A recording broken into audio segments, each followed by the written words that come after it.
한국은 무너뜨릴 수 없는 나라입니다. 워싱턴 비공개 회의실에서 터진 한마디에 미국이 발칵 뒤집혔습니다. 발언의 주인공은 31년간 한국을 깎아내려 온 미국 정보분석관이었습니다. 미국, 일본, 중국의 전략 모델이 한국 앞에서 동시에 멈춰섰습니다. 압박할수록 강해지는 나라, 새 강대국이 같은 결론에 도달하자 워싱턴은 섬뜩한 소문이 퍼졌습니다. 그 비밀이 800년 전 기록에 있다는 것. 소문을 깨부수러 한국에 간 남자는 정반대의 보고서를 들고 돌아왔습니다. 그리고 그가 마지막에 공개한 봉인된 서류 한 장에 회의실 전체가 얼어붙었습니다. 지금부터 그 충격적인 이야기의 전말을 공개합니다. 시작하기 전 구독과 좋아요, 그리고 대한민국 파이팅 댓글로 한국을 응원해주세요. 제 이름은 마이클 해리스입니다. 64시고 31년간 국방정보국에서 동아시아 위협 평가를 담당했습니다. 적국의 미사일 사거리를 계산했고 상대국 지도부의 심리를 분석했으며 전쟁 시나리오를 수백 번 돌려본 사람입니다. 제 보고서 한 장이 함대의 항로를 바꾼 적도 있었어요. 그런 제가 지금부터 하려는 이야기는 제 인생에서 가장 받아들이기 힘들었던 보고입니다. 시작은 하나의 소문이었습니다. 석 달 전쯤이었어요. 워싱턴 정보 라인에 이상한 보고가 올라오기 시작했습니다. 동아시아의 한 나라에 대한 전략 시뮬레이션 결과가 계속 같은 값을 내놓는다는 내용이었죠. 경제 제재를 가정해도, 공급망을 차단해도, 외교적으로 고립시켜도 그 나라는 붕괴 곡선을 그리지 않았습니다. 오히려 압박 강도를 높일수록 회복 속도가 빨라졌어요. 그 나라가 한국이었습니다. 처음엔 다들 웃었습니다. 분석 모델이 고장났다고 생각했죠.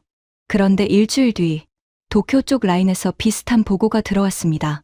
일본의 한 연구기관이 자체적으로 돌린 분석에서도 같은 결론이 나왔다는 겁니다.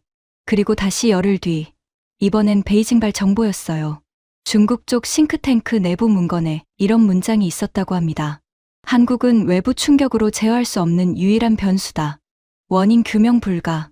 새 강대국이 서로 다른 모델로 서로 모르는 사이에 같은 결론에 도달한 겁니다.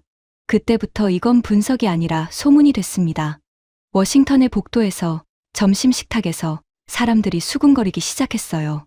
한국이라는 나라는 도대체 뭐냐고, 왜 모든 모델이 그 나라 앞에서만 멈추냐고.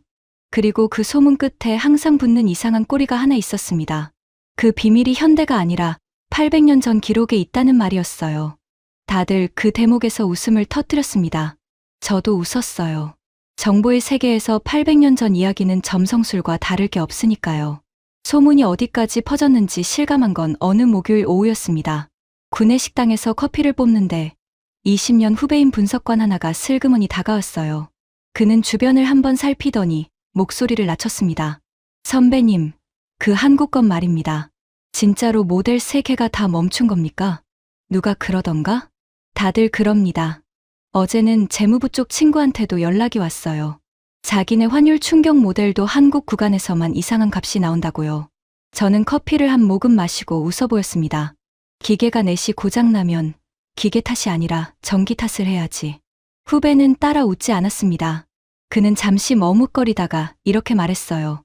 그런데 선배님, 전기가 멀쩡하면요? 그럼 우리가 잘못 알고 있었던 거잖아요. 30년 동안요. 그 말이 이상하게 오래 남았습니다. 그날 밤 퇴근길 내내 와이퍼 소리 사이로 그 문장이 자꾸 따라왔어요. 우리가 잘못 알고 있었다면 30년 동안 제게 임무가 떨어진 건 그 무렵이었습니다.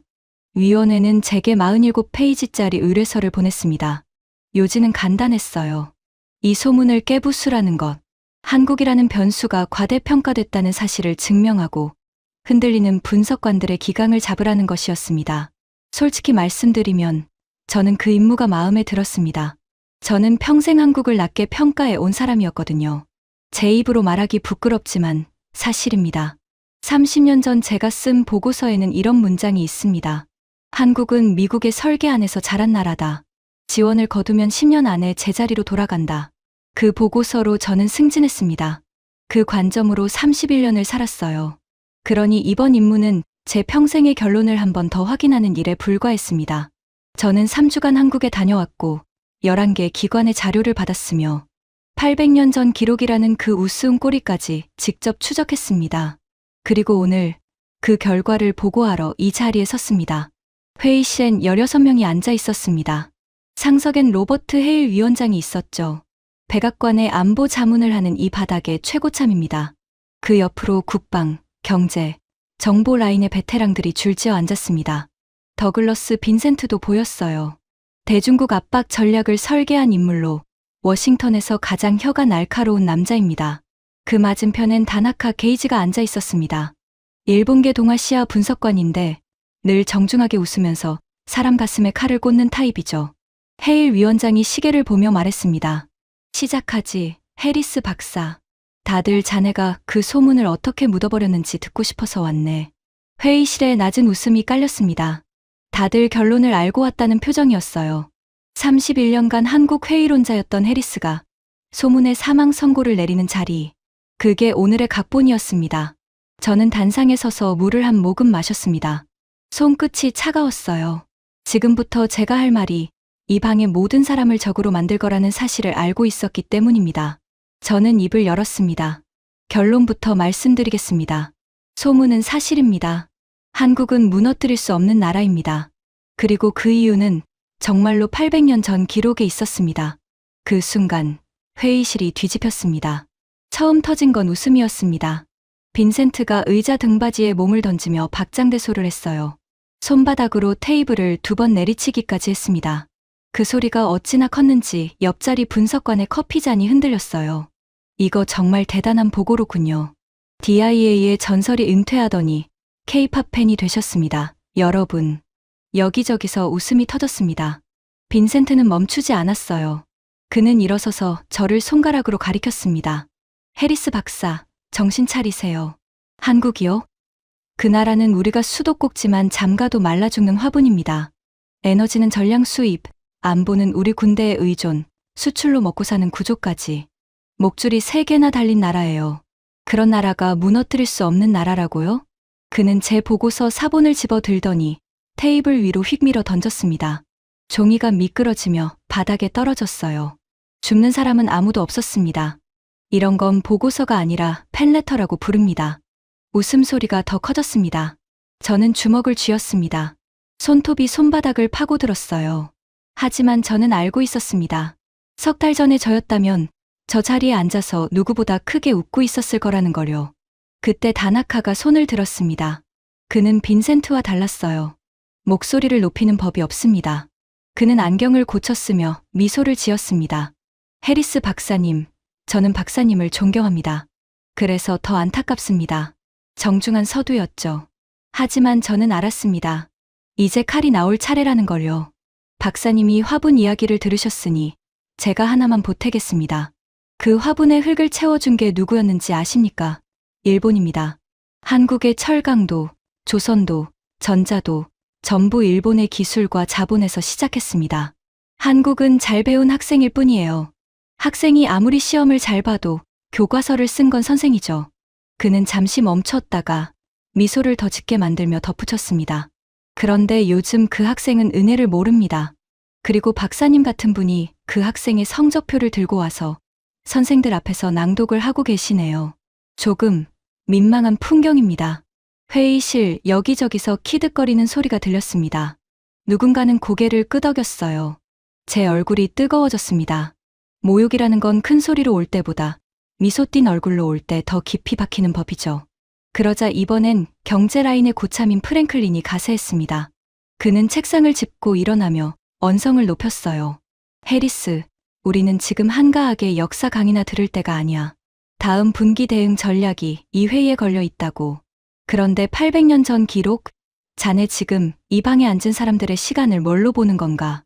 여기 모인 16명의 한 시간이 얼마짜리인 줄 알아? 그는 손목시계를 두드리며 말을 이었습니다. 내 손녀가 들어도 안 믿을 이야기를 하려거든. 적어도 우리 월급은 걸지 말게. 폭소가 터졌습니다. 빈센트는 휘파람까지 불었어요. 등줄기로 식은땀이 흘러내렸습니다. 16명 중에 제 편은 단 한 명도 없었습니다. 빈센트가 그 틈을 놓치지 않고 끼어들었습니다. 위원장님, 시간 낭비 같습니다. 해리스 박사는 한국전 참전 용사의 아들이에요. 아버지 세대의 감상이 분석에 스며든 겁니다. 정보의 세계에서 가장 위험한 게 뭡니까? 향수입니다. 박사는 지금 데이터가 아니라 추억을 보고하고 있는 거예요. 그 말에 저는 숨이 멎는 것 같았습니다. 아버지 이야기를 꺼낼 줄은 몰랐거든요. 가슴 깊은 곳에서 뜨거운 것이 치밀어 올랐습니다. 하지만 저는 이를 악물고 삼켰습니다. 지금 흥분하면 저들의 각본대로 끝나는 겁니다. 감상에 빠진 늙은 분석관이 동료들의 웃음 속에 퇴장하는 결말 말이죠. 회의실을 둘러봤습니다. 16명 중 14명이 웃거나 고개를 젓거나 휴대폰을 들여다보고 있었습니다. 해일 위원장은 팔짱을 낀 채 무표정했어요. 판단을 유보하는 얼굴이었습니다. 그리고 한 사람, 클레어 모건만이 저를 똑바로 보고 있었습니다. 데이터 분석관인 그녀는 웃지 않았어요. 펜을 들고 뭔가를 기다리는 눈빛이었습니다. 해일 위원장이 손을 들자 웃음이 잦아들었습니다. 빈센트, 다나카, 의견은 충분히 들었네. 하지만 나는 해리스를 31년 봐왔어. 이 사람은 추억으로 보고서를 쓰는 사람이 아니야. 그는 저를 향해 고개를 돌렸습니다. 해리스 박사, 근거를 들어보지. 단, 분명히 해두겠네. 이 방에서 감상은 통하지 않아. 자네가 들고 온 게 데이터가 아니라면 자네의 31년 경력은 오늘 이 자리에서 끝나는 거야. 회의실이 조용해졌습니다. 16개의 시선이 일제히 저를 향했죠. 절반은 호기심이었고 절반은 처형을 기다리는 구경꾼의 눈이었습니다. 저는 천천히 고개를 끄덕였습니다. 감사합니다, 위원장님. 감상은 없습니다. 오늘 제가 가져온 건 숫자뿐입니다. 저는 첫 슬라이드를 띄우는 대신 고백부터 시작했습니다. 여러분이 지금 저를 보는 그 눈빛 잘 압니다. 석 달 전에 제 눈빛이었으니까요. 회의실이 미묘하게 술렁였습니다. 저는 이 소문을 믿으러 간 게 아닙니다. 죽이러 갔습니다. 제 가방엔 이미 결론이 들어 있었어요. 한국은 과대평가된 변수다. 세 나라의 모델이 동시에 오류를 일으켰을 뿐이다. 그렇게 쓸 작정이었습니다. 비행기 안에서 보고서 제목까지 정해놨었죠. 제목이 뭐였는지 아십니까? 저는 잠시 멈췄다가 말했습니다. 신화의 해부. 한국이라는 착시에 관하여. 빈센트가 피식 웃었습니다. 좋은 제목이네요. 지금이라도 그걸로 쓰시죠. 저는 그를 무시하고 계속했습니다. 도착 첫날, 저는 제 계획대로 움직였습니다. 소문의 출처를 역추적했어요. 세 나라의 모델이 왜 같은 오류를 냈는지 찾으려면 입력값부터 뜯어봐야 하니까요. 그래서 저는 우리 쪽 시뮬레이션을 현지에서 다시 돌렸습니다. 조건을 바꿔가며 12번을 돌렸어요. 저는 그날 밤을 지금도 기억합니다. 서울의 호텔 방, 책상 위엔 노트북 2대와 식은 커피석 잔이 놓여 있었죠. 창밖으로는 강변을 따라 불빛이 끝없이 이어졌습니다. 저는 그 불빛을 등지고 앉아 그 나라의 숨통을 조이는 시나리오를 하나씩 입력했습니다. 31년간 적국들을 상대로 갈고 닦은 칼이었어요. 첫 번째 결과가 화면에 뜨는데 40분이 걸렸습니다. 저는 모니터를 보고 미간을 찌푸렸습니다. 붕괴 곡선이 나와야 할 자리에 완만한 회복 곡선이 그려져 있었거든요. 입력 오류라고 생각했습니다. 변수를 다시 잡고 두 번째를 돌렸어요. 같은 곡선이 나왔습니다. 세 번째엔 조건을 2배로 가혹하게 만들었습니다. 곡선은 더 가파르게 회복했어요. 새벽 3시쯤 저는 의자에서 일어나 창가로 갔습니다. 심장이 불쾌하게 뛰고 있었습니다. 분석관이 가장 두려워하는 순간이 뭔지 아십니까? 적이 강할 때가 아닙니다. 내 계산이 틀렸다는 걸 직감하는 순간입니다. 저는 회의실을 둘러봤습니다.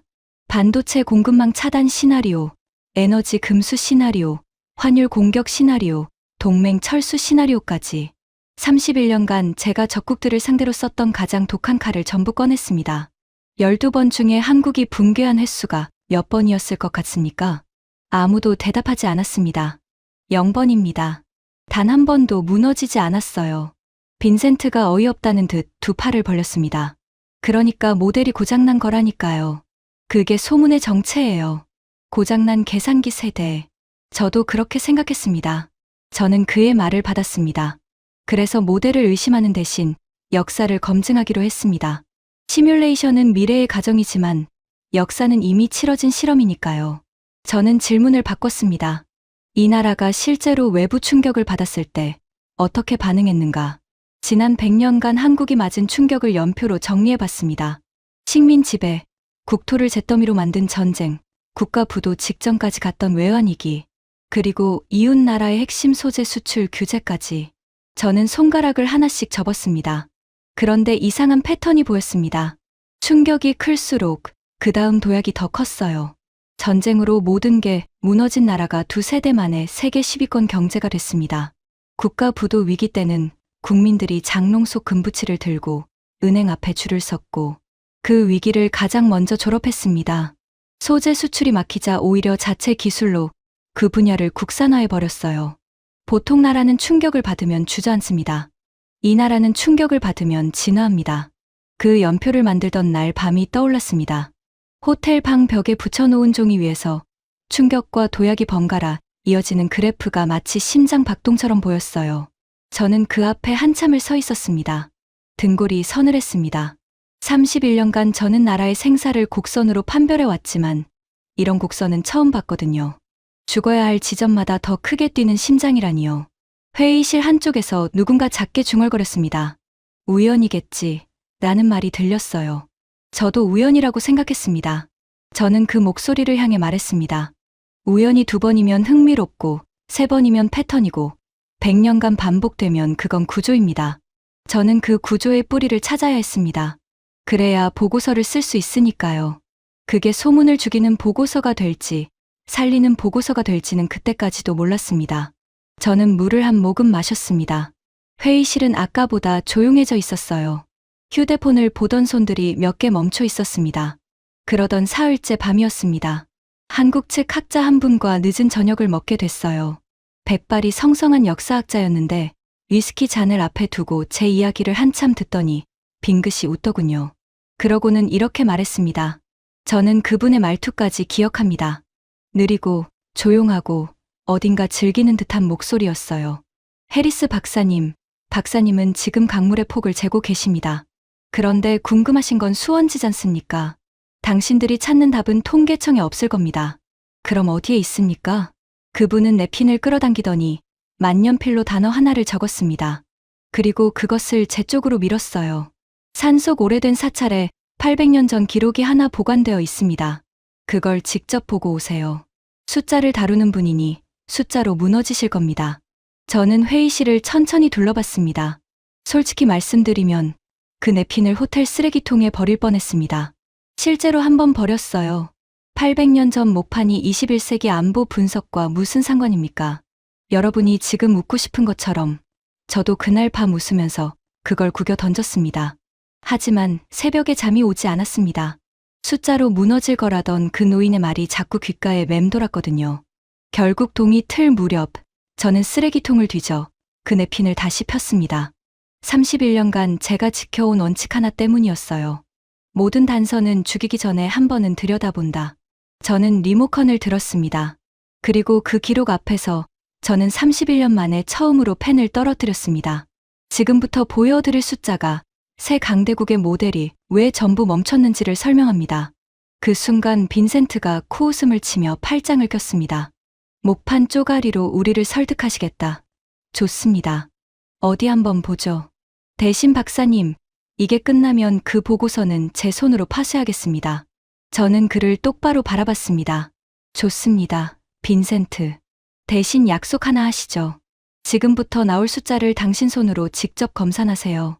그리고 그 숫자가 맞다면 파쇄기에 들어갈 건 제 보고서가 아니라 당신의 31년짜리 확신이 될 겁니다. 회의실에 짧은 침묵이 흘렀습니다. 클레어 모건이 펜을 고쳐 잡는 소리가 들렸어요. 헤일 위원장이 의자를 당겨 앉았습니다. 스크린에 첫 화면이 떠올랐습니다. 스크린의 사진 한 장이 떠올랐습니다. 깊은 산속, 단정한 목조 건물이었어요. 제가 그 냅킨에 적힌 곳을 찾아간 날은 비가 왔습니다. 산길을 1시간 넘게 올라갔어요. 솔직히 차 안에서 내내 후회했습니다. 세계 최강대국의 정보분석관이 소문 하나 때문에 빗속의 산사를 오르고 있다니. 누가 보면 웃을 일이었죠. 빈센트가 기다렸다는 듯 받아쳤습니다. 지금 제가 웃고 있습니다. 몇 명이 키득거렸어요. 저는 개의치 않고 다음 사진을 띄웠습니다. 건물 내부, 어둑한 서가에 나무판들이 끝없이 꽂혀 있는 사진이었습니다. 이게 그 기록입니다. 800년 전 이 나라가 대륙의 침략으로 국토가 짓밟히던 시기에 만든 목판 경전입니다. 나무판의 수가 81,258장. 거기에 새겨진 글자가 5,200만 자가 넘습니다. 그래서요? 프랭클린이 팔짱을 낀 채 물었습니다. 저는 그를 똑바로 보며 말했습니다. 질문 하나 드리죠. 5200만 자를 사람 손으로 새기면 오탈자가 몇 개나 나올 것 같습니까? 프랭클린이 어깨를 으쓱했습니다. 몇만 개는 나오겠지. 사람이 하는 일인데. 저도 그렇게 생각했습니다. 통계적으로 그게 정상이니까요. 우리 정부 문서의 평균 오탈자율을 아십니까? 1만 자의 서너 개꼴입니다. 그 비율이면 5200만 자에서 2만 개 안팎의 오류가 나와야 합니다. 그것도 컴퓨터로 친 문서 기준으로요. 이건 800년 전에 손으로 나무에 칼로 새긴 글자입니다. 저는 리모컨을 눌렀습니다. 화면 가득 숫자 하나가 떠올랐습니다. 실제 오탈자 수 152개. 회의실이 일순 조용해졌습니다. 오류율로 환산하면 0.003%, 200자 원고지로 환산하면 26만 장 분량에서 오탈자가 152개 나온 셈이고, 다시 말해 원고지 1700장을 넘길 때마다 한 글자 틀린 수준입니다. 더 이상한 건 글씨체입니다. 수백 명이 16년에 걸쳐 새겼는데 5200만 자가 마치 한 사람이 쓴 것처럼 균일합니다. 저는 잠시 말을 멈추고 좌중을 둘러봤습니다. 여러분, 우리 제조업계가 신주단지처럼 떠받드는 품질 기준이 있죠. 식스시그마. 100만 개 중 결함 서너 개 이하. 지금 이 시대에도 이 기준을 통과하는 기업은 한 줌입니다. 그런데 800년 전 이 나라 사람들은 전쟁통에 손으로 그 수준의 품질 관리를 해냈습니다. 침묵을 깬 건 빈센트였습니다. 그는 코웃음을 치며 의자를 뒤로 젖혔어요. 감동적이군요. 그래서 결론이 뭡니까? 목판 쪼가리 잘 깎는 민족이니 제재가 안 통한다. 해리스 박사, 여긴 박물관 후원회가 아니라 안보 회의입니다. 골동품 얘기는 주말에 부인이랑 하시죠. 웃음이 터졌습니다. 하지만 아까보다 작았어요. 저는 그 차이를 느꼈습니다. 빈센트, 당신 말이 맞습니다. 여긴 안보 회의죠.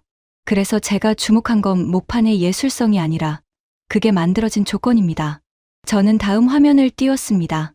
당시의 상황을 정리한 연표였어요. 이 목판이 새겨진 16년 동안 이 나라는 망해 가고 있었습니다. 대륙의 기마군단이 국토를 휩쓸었고 수도가 함락 위기였고 백성들은 피란길에 있었습니다. 국가 존망의 위기였어요. 그런데 그 한복판에서 이 나라가 국력을 쏟아 한 일이 뭐였습니까? 무기가 아니었습니다. 5200만 자를 단 한 글자의 흐트러짐도 없이 새기는 일이었습니다. 그게 더 이해가 안 가는데요. 중간쯤 앉아있던 젊은 분석관이 손을 들고 말했습니다. 비웃는 게 아니라 정말 궁금하다는 얼굴이었어요. 나라가 망하게 생겼는데 왜 경전을 새깁니까? 좋은 질문입니다. 저도 그 절의 노스님께 똑같이 물었습니다. 저는 그날의 공기를 떠올렸습니다. 비가 그친 산사, 나무 냄새와 먹 냄새가 섞인 서가, 그리고 제 질문에 한참을 웃던 노스님의 얼굴을요. 스님은 이렇게 답했습니다. 칼은 적을 베지만 이건 두려움을 뱁니다. 나라가 흔들릴 때 사람들이 가장 먼저 잃는 건 영토가 아니라 마음입니다. 그래서 선조들은 가장 절망적인 순간에 가장 완벽한 것을 만들었습니다. 우리는 무너지지 않는다는 걸 말이 아니라 결과물로 증명한 겁니다. 저는 회의실을 둘러봤습니다. 그 말을 듣는 순간 제 머릿속에서 뭔가가 맞물리는 소리가 났습니다. 우리 시뮬레이션이 왜 전부 실패했는지 처음으로 가설이 생겼거든요. 우리는 이 나라를 분석할 때 자원, 에너지, 동맹, 환율을 입력합니다. 하지만 이 나라에는 우리 모델의 입력란이 없는 변수가 하나 있었던 겁니다. 위기가 닥치면 더 완벽해지는 습성. 그게 800년 전부터 기록으로 남아있는 나라였습니다. 그때였습니다. 클레어 모건이 노트북을 두드리기 시작했어요. 손가락이 빨랐습니다. 빈센트가 그걸 보고 눈살을 찌푸렸죠. 모건, 뭐 하는 겁니까? 검산이요. 그녀는 화면에서 눈을 떼지 않고 답했습니다. 해리스 박사님 말이 사실인지 보려고요. 그게 분석관이 하는 일이잖아요. 잠시 후 그녀의 손가락이 멈췄습니다. 그리고 그녀는 천천히 고개를 들었어요. 표정이 굳어 있었습니다. 숫자, 맞습니다. 목판 수도, 글자 수도, 오류율도. 유네스코 등재 기록과 학술 자료에 전부 남아 있어요. 그리고 하나 더 있습니다. 이 목판들 800년 동안 뒤틀림 없이 보존됐습니다. 보관 건물의 환기 구조 때문인데 현대 건축학자들이 분석하고도 그대로 재현을 못했답니다. 회의실의 공기가 미묘하게 바뀌었습니다. 웃음기가 빠진 자리에 다른 것이 들어서고 있었어요. 저는 그게 뭔지 알았습니다. 31년간 온 표정이니까요. 불신이 불안으로 바뀌는 순간의 표정이었습니다. 박수 대신 날아온 건 다나카의 목소리였습니다. 해리스 박사님, 잠시만요. 그는 여전히 미소를 띠고 있었습니다.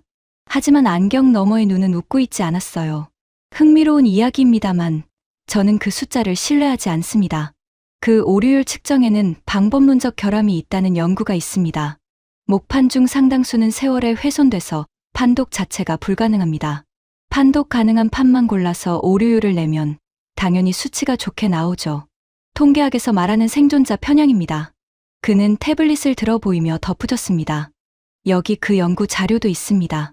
박사님께서는 산사의 노스님 말씀은 들으셨는데 학계의 반론은 안 읽으셨나 봅니다. 좌중이 다나카 쪽으로 기울었습니다. 몇 명이 고개를 끄덕였어요. 빈센트가 씩 웃으며 팔짱을 꼈습니다. 역시 다나카라는 표정이었죠.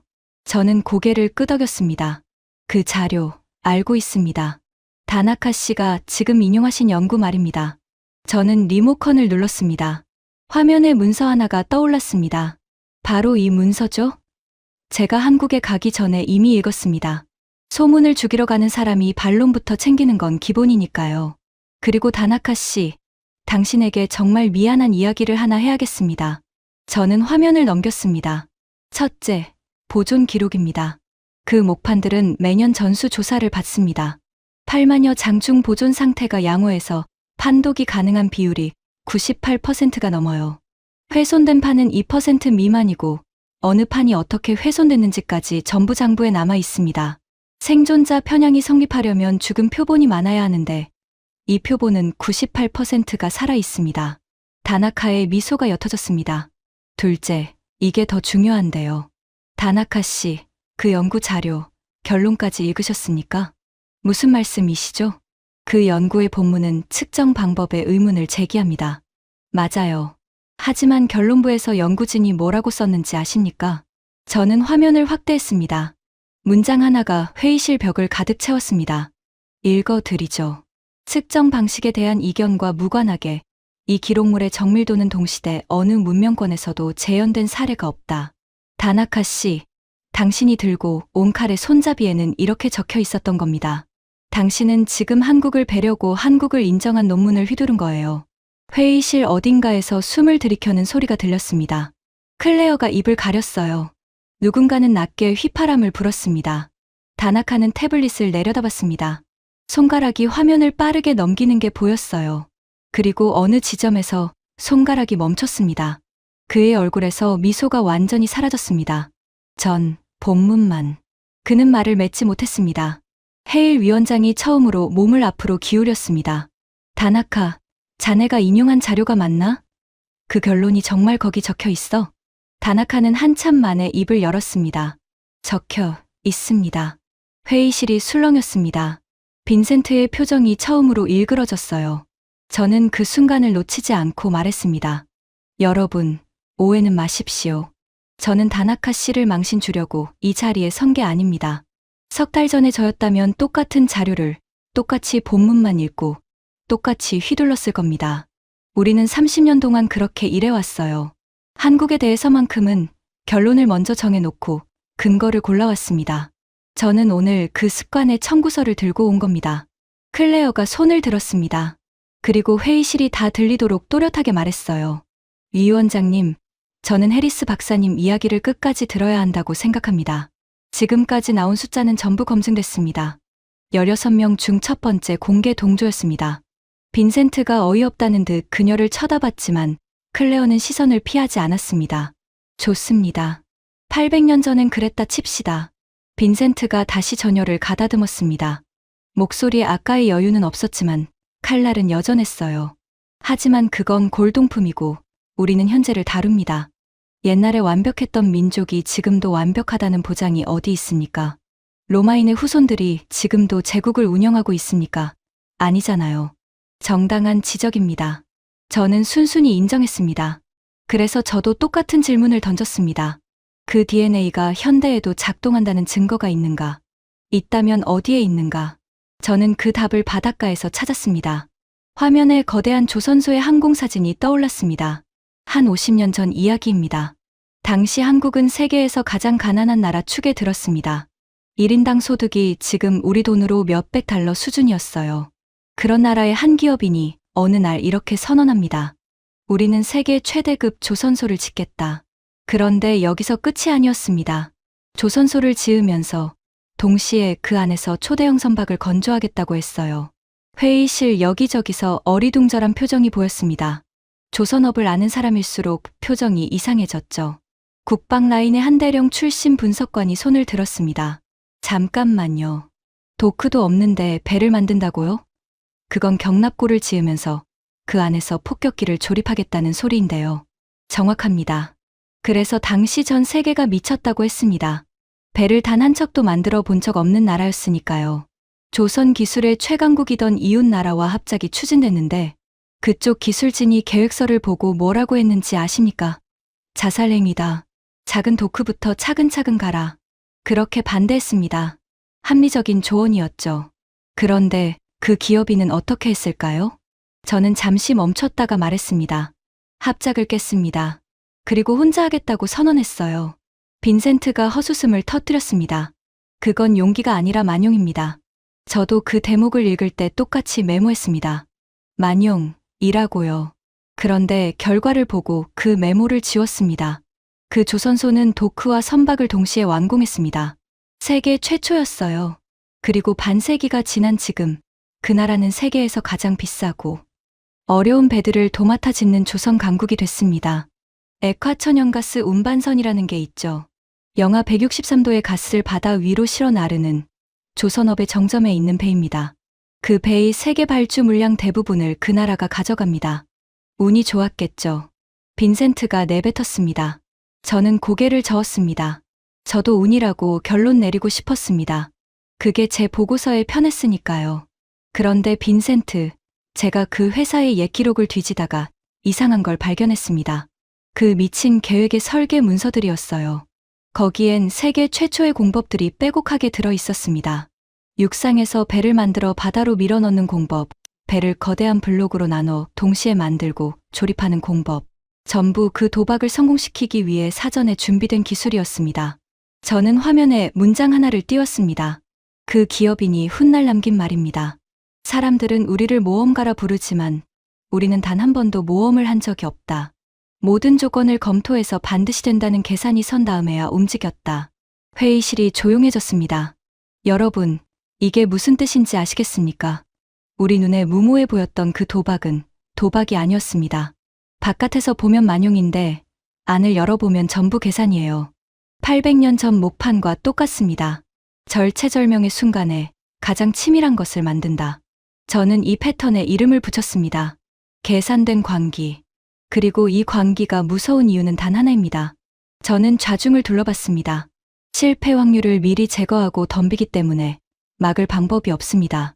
다나카가 조용히 손을 들었습니다. 아까와 달리 목소리에 날이 없었어요. 박사님, 하나만 묻겠습니다. 그 합작에서 철수한 나라가 제 조국이죠. 그렇습니다. 다나카는 잠시 침묵하더니 낮게 말했습니다. 그 결정이 합리적이었다고 저는 지금도 생각합니다. 그런데 결과는 왜 이렇게 됐을까요? 저희는 틀린 말을 한 적이 없는데 계속 지고 있습니다. 회의실에 묘한 정적이 흘렀습니다. 그건 질문이 아니라 고백처럼 들렸거든요. 저는 그에게 천천히 답했습니다. 다나카 씨, 그 질문이 오늘 보고의 핵심입니다. 합리적인 나라는 가능한 것을 합니다. 이 나라는 필요한 것을 합니다. 가능하게 만드는 건 그 다음 문제예요. 그 차이가 50년 쌓이면 지금의 점수 차가 됩니다. 헤일 위원장이 안경을 벗고 미간을 문질렀습니다. 해리스, 자네 논리는 알겠네. 하지만 하나 걸리는 게 있어. 빈센트 말대로 자네는 참전 용사의 아들이야. 자네 분석에 그 그림자가 없다고 장담할 수 있나? 직구였습니다. 회의실의 시선이 다시 저에게 모였어요. 저는 잠시 눈을 감았습니다. 그리고 결심했습니다. 이 이야기를 하지 않고는 이 보고를 끝낼 수 없다는 걸 사실 처음부터 알고 있었거든요. 장담할 수 없습니다. 위원장님. 회의실이 술렁였습니다. 빈센트의 입꼬리가 올라가는 게 보였어요. 그래서 그림자의 정체를 직접 보여드리겠습니다. 판단은 여러분이 하십시오. 저는 가방에서 그것을 꺼냈습니다. 가죽 표지가 달아서 모서리가 둥그러진 손바닥만 한 수첩이었습니다. 그걸 단상 위에 올려놓는데 제 손이 미세하게 떨렸습니다. 제 아버지는 70여 년 전 그 전쟁에 정보장교로 참전했습니다. 21개월을 한국에서 보냈어요. 이건 그때의 야전 수첩입니다. 아버지가 돌아가시고 유품을 정리하다 발견했죠. 저는 이걸 30년 넘게 서재 서랍에 처박아 뒀습니다. 솔직히 말하면 읽고 나서 실망했기 때문입니다. 실망이요? 클레어가 물었습니다. 네. 정보장교의 수첩이니 작전 기록을 기대했는데 절반이 한국 사람들 이야기였거든요. 젊은 저는 그게 한물간 노인의 감상이라고 생각했습니다. 그런데 이번 임무를 받고 출국하기 전날 밤 30년 만에 이걸 다시 폈습니다. 그리고 한 페이지에서 멈췄습니다. 저는 수첩을 폈습니다. 누렇게 바랜 종이에 연필로 눌러 쓴 글씨가 있었습니다. 저는 그것을 소리내어 읽었습니다. 2월 11일. 어젯밤 폭격으로 보급로의 다리가 끊겼다. 공병대는 복구에 최소 2주라고 보고했다. 그런데 오늘 새벽 정찰을 나갔다가 이상한 광경을 봤다. 마을 사람들이 다리로 모여들고 있었다. 노인과 여자들까지 영하의 강물에 들어가 돌을 날랐다. 누가 시킨 것도 아니고 품삯이 나오는 것도 아니었다. 사흘째 되는 날 다리 위로 첫 트럭이 지나갔다. 회의실은 조용했습니다. 저는 페이지를 넘겼습니다. 3월 4일 통역병에게 물었다. 너희는 왜 시키지도 않은 일을 하느냐? 그가 답했다. 다리가 없으면 마을이 죽습니다. 마을이 죽으면 나라가 죽습니다. 그래서 우리가 합니다. 나는 오늘까지 이 나라를 구해줘야 할 나라라고 적어왔다. 그 기록을 정정한다. 저는 마지막 문장에서 잠시 숨을 골랐습니다. 목이 뜨거워졌거든요. 이 사람들은 무너뜨릴 수 없다. 모든 것이 무너진 한가운데서 가장 먼저 다시 짓기 시작하는 사람들이기 때문이다. 단언컨대 이 나라는 언젠가 세계를 놀라게 할 것이다.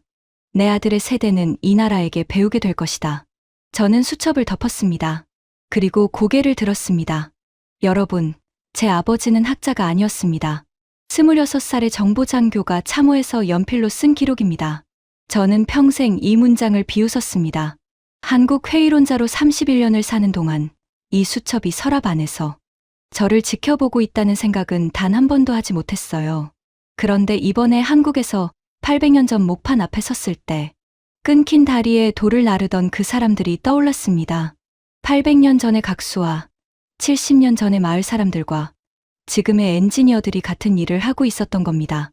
무너진 자리에서 가장 완벽한 것을 다시 짓는 일이요. 저는 빈센트를 봤습니다. 빈센트, 당신 말이 맞습니다. 제 분석엔 아버지의 그림자가 있습니다.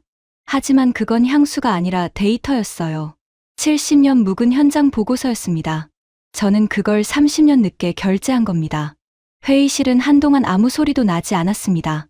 프랭클린이 헛기침을 하더니 들고 있던 펜을 내려놓고 처음으로 자세를 고쳐 앉았습니다. 그가 낮게 말했어요. 해리스, 아까 손녀 운운한 건 사과하지. 저는 고개를 끄덕였습니다. 클레어는 눈가가 붉어져 있었습니다. 그리고 저는 봤습니다. 다나카가 수첩에서 눈을 떼지 못하고 있는 것을요. 침묵을 깬 건 헤일 위원장이었습니다. 좋아. 800년 전 기록, 50년 전 조선소, 70년 전 수첩까지 봤네. 그럼 마지막 질문이야. 그 패턴이 지금 이 순간에도 작동하고 있다는 증거를 내놓게. 우리가 다루는 건 과거가 아니라 다음 분기니까. 기다리던 질문입니다. 저는 리모컨을 눌렀습니다. 화면에 그래프 2개가 나란히 떠올랐습니다. 왼쪽은 반도체 메모리 시장 점유율 추이입니다. 한 세대 전, 이 시장의 왕은 일본이었습니다. 점유율이 한때 70%를 넘었어요. 한국은 그래프에 보이지도 않는 수준이었습니다. 그런데 지금 보십시오. 한국이 60%대, 일본은 한 자릿수입니다. 30년 만에 점수판이 완전히 뒤집혔습니다. 저는 오른쪽 그래프를 가리켰습니다. 오른쪽은 방위산업 수출입니다. 한 세대 전까지 무기를 수입에 의존하던 나라가 지금은 세계 사위권 수출국입니다. 유럽의 한 나라는 자국 안보를 통째로 걸고 한국산 전차와 자주포를 수백 대 단위로 계약했습니다. 납기를 보고 다들 불가능하다고 했는데 한국은 첫 물량을 계약 넉 달 만에 부두에 내려놨습니다. 우리 방산업체였다면 서류 작업이 끝났을 시간입니다. 빈센트가 입을 열려는 순간 제가 먼저 말했습니다. 압니다, 빈센트. 운이 2번 좋았다고 하시겠죠. 그럼 3번째를 보여드리죠. 화면이 바뀌었습니다. 국가부도 위기 때 이야기입니다. 외환이 바닥나서 나라가 팔려나가게 생겼을 때 이 나라 국민 350만 명이 자발적으로 은행 앞에 줄을 섰습니다. 손에 든 건 장롱 속 금부치였어요. 결혼 반지, 아이 돌반지, 훈장까지. 그렇게 모인 금이 227톤입니다. 여러분, 우리 시뮬레이션엔 국민이 사유재산을 들고 나와 국가 부채를 갚는 변수가 존재하지 않습니다. 어느 나라 모델에도 없어요. 왜냐하면 인류 역사에 전례가 없으니까요. 회의실 곳곳에서 한숨인지 탄식인지 모를 소리가 새어나왔습니다. 4번째, 몇 해 전 이웃나라가 한국의 급소를 정확히 찔렀습니다. 반도체 생산에 필수적인 핵심 소재 3가지의 수출을 묶었어요. 당시 모두가 한국 반도체의 무릎이 꺾일 거라고 봤습니다. 우리 쪽 평가서도 그랬습니다. 제가 그 평가서의 검토자였으니 잘 압니다. 결과가 어떻게 됐습니까? 한국은 2년이 채 안 돼서 그 소재들을 국산화하거나 공급선을 갈아치웠습니다. 지금 그 규제는 어떻게 됐죠? 조용히 풀렸습니다. 찌른 쪽이 칼을 거둔 겁니다. 저는 다나카를 잠시 봤습니다. 그는 시선을 내렸습니다. 보이십니까, 여러분?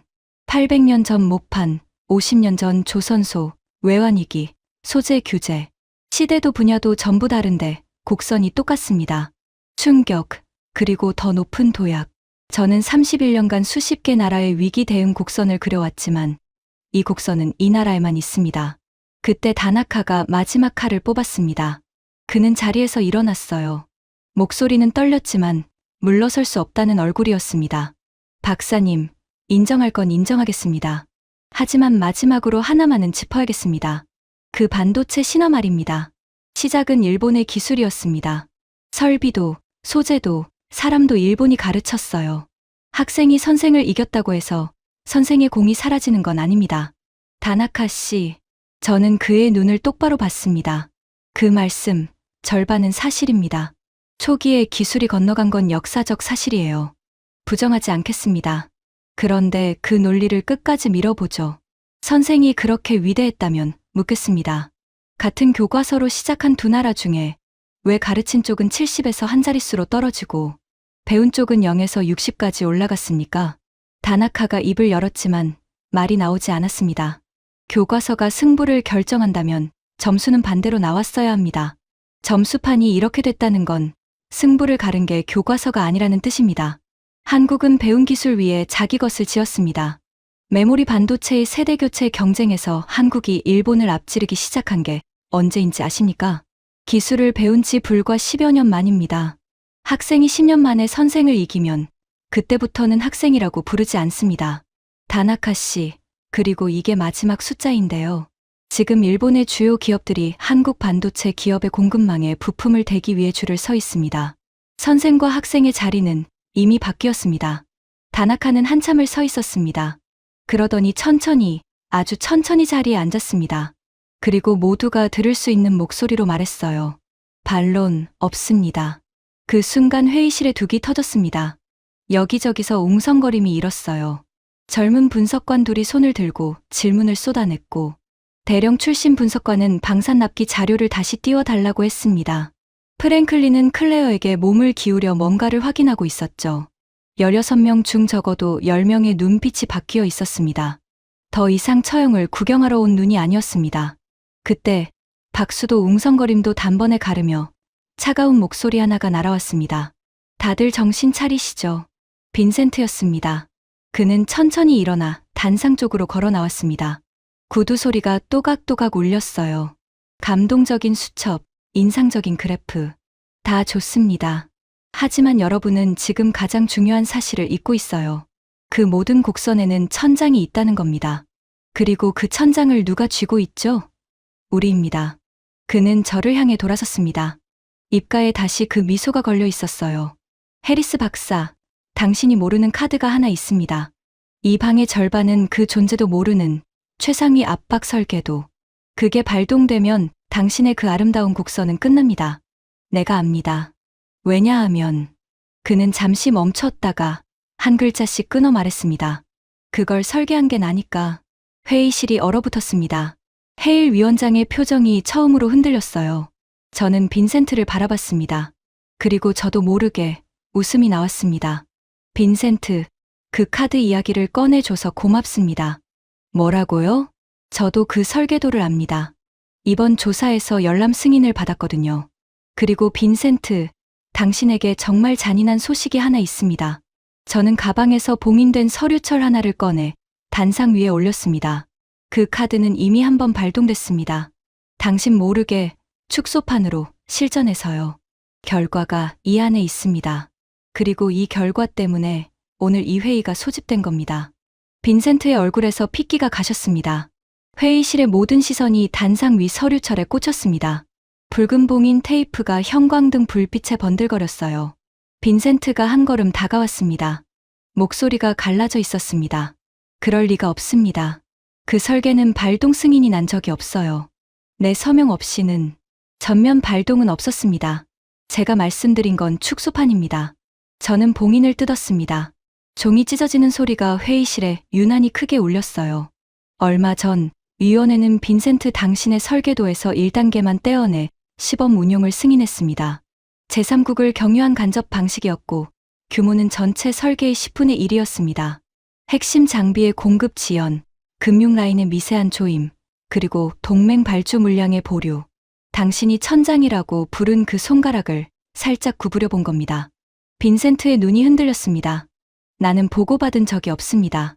설계자가 결과에 개입하면 평가가 오염되니까요. 당신이 만든 규정입니다. 빈센트. 14망이었죠. 회의실 어딘가에서 마른 침 삼키는 소리가 들렸습니다. 저는 서류철에서 첫 장을 꺼내 들었습니다. 결과를 읽어드리겠습니다. 운용 개시 후 한국 측 반응. 1개월 차, 이상 징후 감지까지 11일. 우리 예측은 90일이었습니다. 2개월 차, 대체 공급선 3개국 확보 완료. 우리 예측으로는 존재하지 않아야 할 공급선이었습니다. 4개월 차, 저는 잠시 숨을 골랐습니다. 4개월 차, 한국의 해당 분야 자립도가 운용 개시 전보다 상승. 다시 말씀드립니다. 우리가 조임 분야에서 한국은 더 강해졌습니다. 압박이 백신처럼 작동한 겁니다. 말도 안 되는.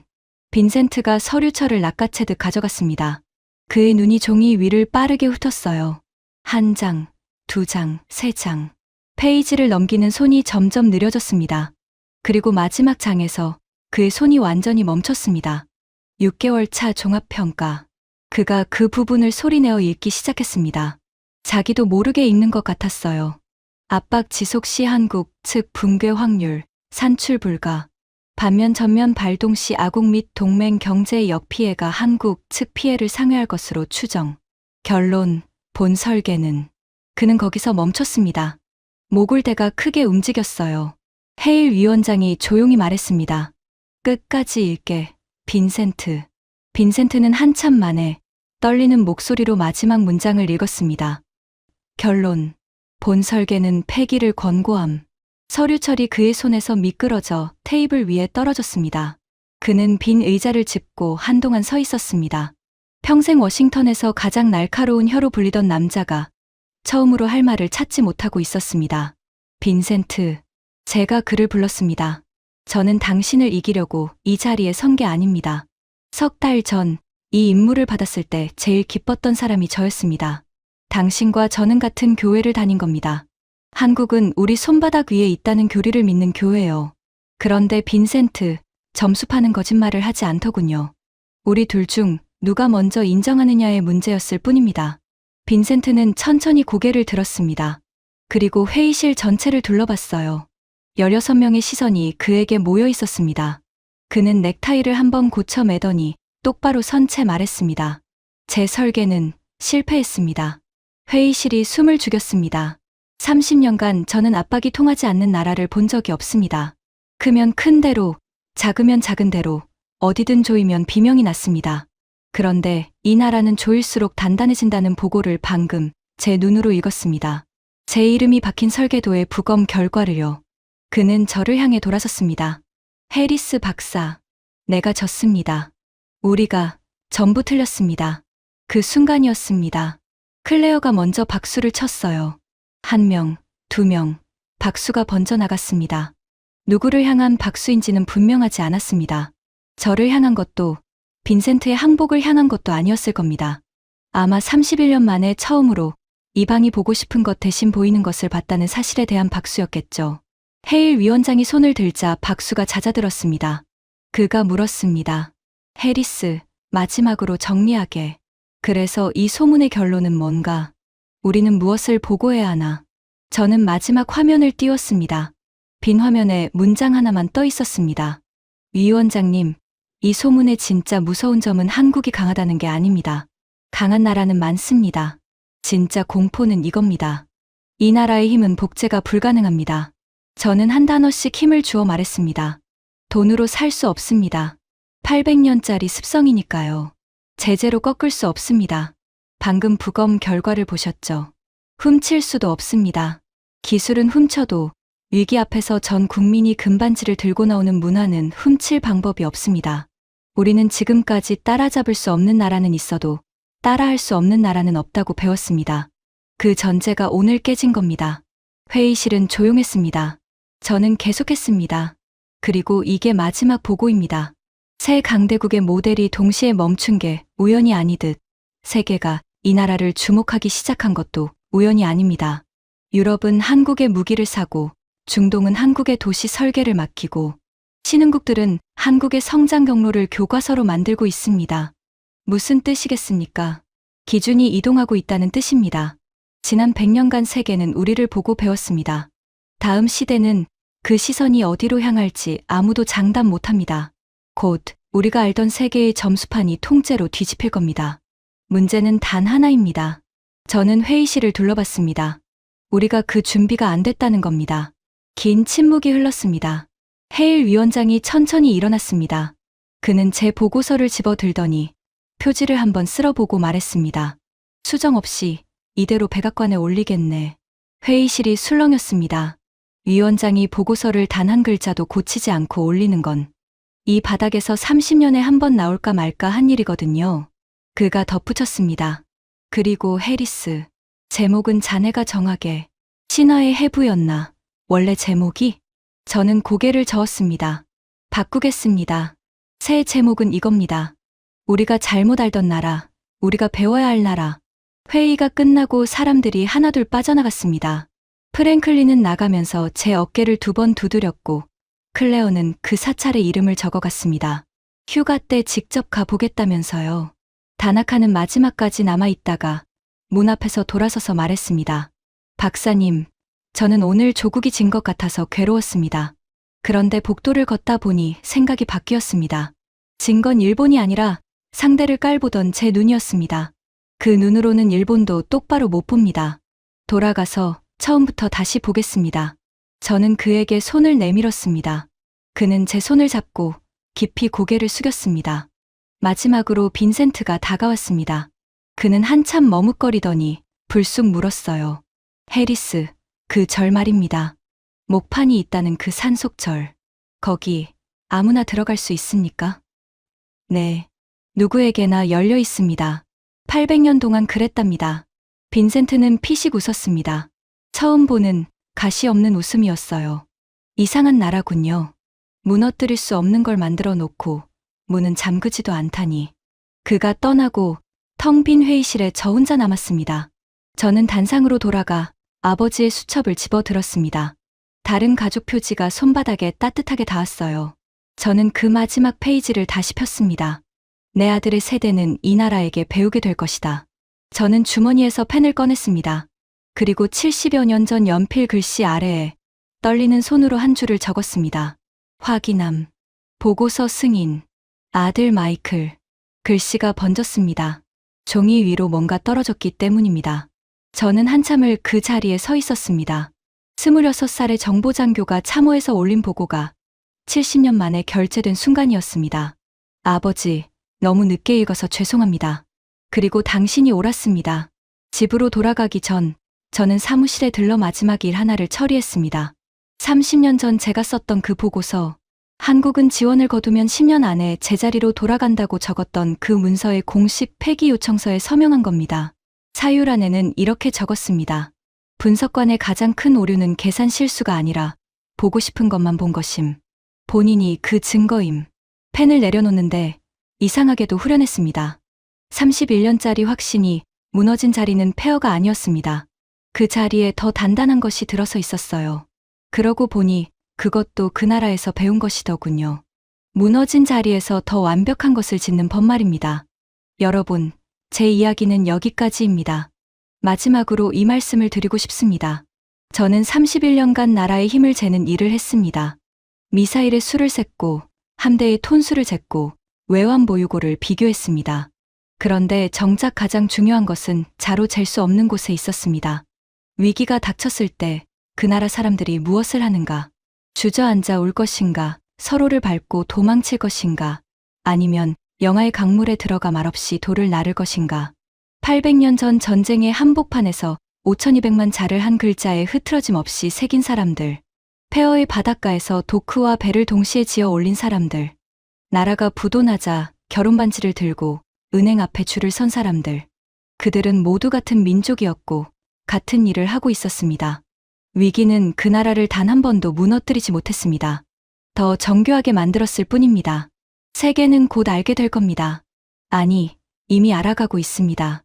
워싱턴의 지하 회의실에서, 도쿄의 연구소에서, 베이징의 싱크탱크에서 모두가 같은 결론 앞에 서 있으니까요. 다음 시대의 교과서에는 새로운 챕터가 실릴 겁니다. 그리고 그 챕터의 제목을 제 아버지는 70년 전에 이미 알고 있었습니다. 이 사람들은 무너뜨릴 수 없다. 지금까지 미국 정보분석관 마이클 해리스가 워싱턴 비공개 회의실에서 보고한 충격적인 이야기였습니다. 위기가 닥칠수록 더 단단해지는 힘. 그것은 800년 전부터 우리 피 속에 흘러온 유산이었습니다. 외국의 전문가들이 먼저 알아본 대한민국의 저력, 이 자랑스러운 이야기를 주변에 널리 공유해 주세요. 작은 공유가 큰 자부심을 만듭니다. 구독과 좋아요도 부탁드립니다. 지금까지 감동날다였습니다. 감사합니다.